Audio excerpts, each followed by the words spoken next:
కాలజ్ఞానంలో ఉన్నటువంటి అంశం. ఉత్తరాన ఉన్నట్టి వంశంబు దేశాన్ని పెక్కేళ్లు పరిపాలించను. ఇదే యూట్యూబ్ సాక్షిగా మన గంట ఇంటర్వ్యూలో మన ఛానల్లో మాత్రమే నేను చెప్పినటువంటి అంశం. చాలా విషయాలు చాలా చోట చెప్పాను, అవేవి జనబాహుళ్యంలోకి విస్తృతంగా వెళ్ళలేదు. ఈ అంశం జనబాహుళ్యంలోకి బాగా వెళ్ళింది. చాలా మంది తిట్టుకున్నారు, చాలా మంది పొగిడారు, అది వేరే విషయం. కాంగ్రెస్ పార్టీ అధికారంలోకి వచ్చేటువంటి అవకాశం ఉంటుంది.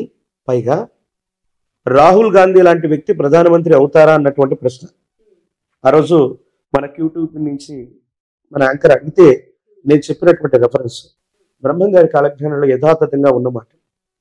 ఉత్తరాన ఉన్నట్టి వంశంబు దేశాన్ని పెక్కేళ్లు పరిపాలించేను అన్నటువంటి అంశం ఉంది. అలాగే రావణ కాష్టమున కల్లోలం ఒకటి చెలరేగి దేశాన్ని అళ్ళకల్లోలంబు చేసేను. ఈ రెండు రెఫరెన్స్లు ఉన్నాయి. ఈ రెండు రెఫరెన్స్లను బట్టి నేను చెప్పాను, ఉత్తరాన ఉన్నటువంటి వంశం పండిత్ జవహర్లాల్ నెహ్రూ గారి యొక్క వంశం. వారి కుటుంబ సభ్యులు ఇప్పటి వరకు దేశాన్ని ఎక్కువ కాలం పరిపాలన చేశారు. 16 సంవత్సరాల పాటు పండిత్ జవహర్లాల్ నెహ్రూ గారు, మరో 3 పర్యాయాల పాటు శ్రీమతి ఇందిరాగాంధీ గారు పరిపాలన చేశారు. తర్వాత రావణ కాష్టమున కల్లోలం ఒకటి చెలరేగి దేశాన్ని అల్లకల్లోలం చేశాను. ఏమిటి రావణ కాష్టం? భారతదేశానికి పక్కనే ఉన్న రావణ కాష్టం అంటే శ్రీలంక. అక్కడ కల్లోలం, ఎల్టీటీ ఉగ్రవాదులకి తమిళులకి మధ్యలో ఏదో సంఘర్షణ. అప్పుడు ఇందిరాగాంధీ గారి యొక్క తనయుడైనటువంటి రాజీవ్ గాంధీ గారు ప్రధానమంత్రిగా ఉన్నారు.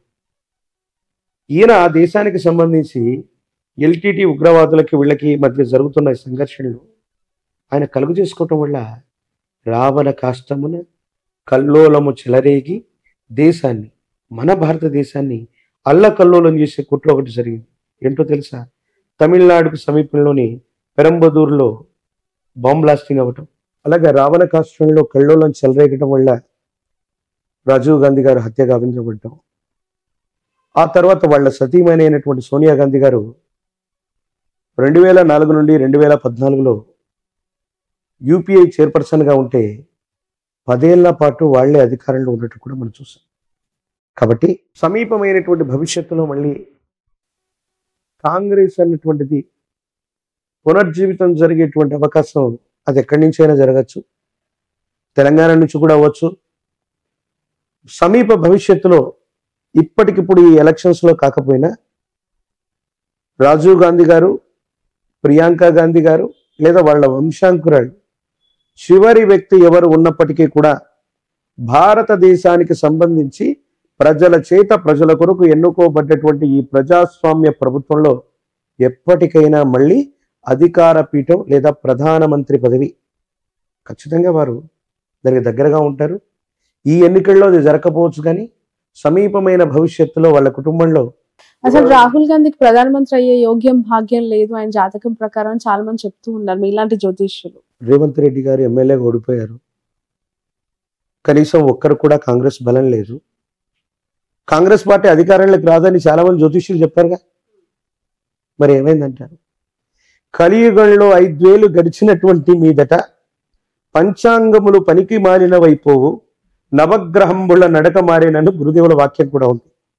ఓకే, సో మీరు మెజర్ చేసే మెజర్మెంట్స్ కి అతీతవంతమైనటువంటి స్థితిగతుల్లో కలియుగంలో 5 ఏళ్లు గడిచినటువంటి మీదట ఇప్పుడు 5124 సంవత్సరాలు పురస్కరణ చేసుకున్నాం మనం. 5000 సంవత్సరాల నుంచి అంటే 100 ఏళ్ల నుంచే ఇలాంటి ఆటపోట్లు స్టార్ట్ అయ్యాయి. ఇంకా మనం అనుకున్నటువంటి గ్రహగతులు 30 నెలల్లోనే మందగమనుడైనటువంటి శని ఇక్కడి నుంచి ఇక్కడికి వెళ్తాడంటే 3 రోజుల్లో కూడా ఆయన ట్రావెల్ చేయొచ్చు.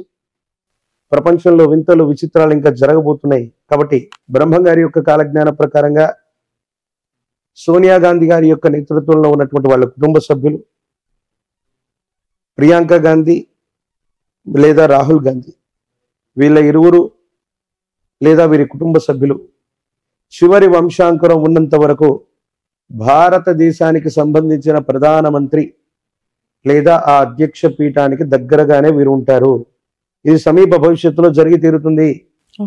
అందులో భాగంగానే ఇక్కడ కాంగ్రెస్ పార్టీ అన్నటువంటిది అందరూ అనుకుంటారు ఇంకా అయిపోయింది, కాంగ్రెస్ ఏమీ లేదు, దాన్ని ఎవరు ఏమీ చేయలేరు.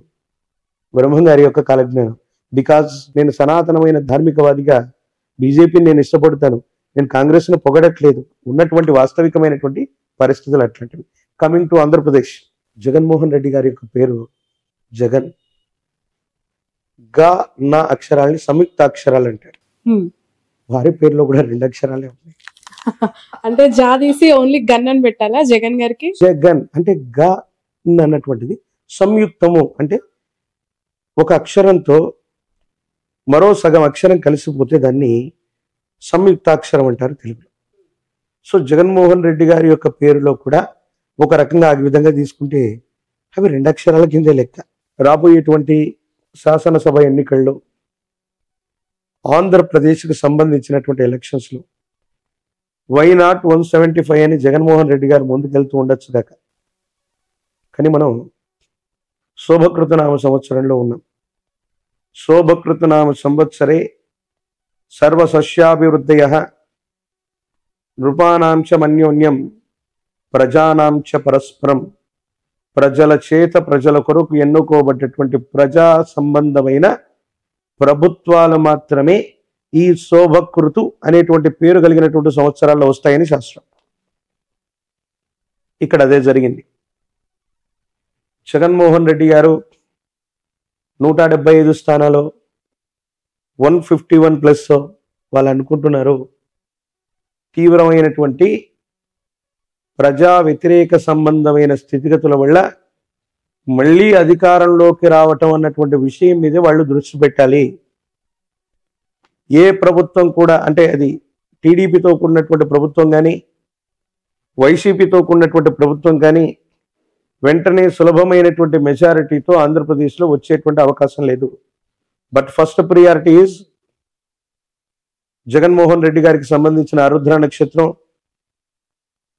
కాలజ్ఞానానికి సంబంధించినటువంటి స్థితిగతులు, దేశ కాలమాన పరిస్థితులను బట్టి చూస్తే ఆ ప్రభుత్వం బోటాబోటీ మెజారిటీ, అంటే కనీస మెజారిటీతో కంటిన్యూ అవ్వటానికి కొన్ని ప్రత్యేకమైన ఎక్కువ అవకాశాలు ఉన్నాయి. విపక్షాలుగా చెప్పుకోబడుతున్నటువంటివి జనసేనతో కూడినటువంటివి.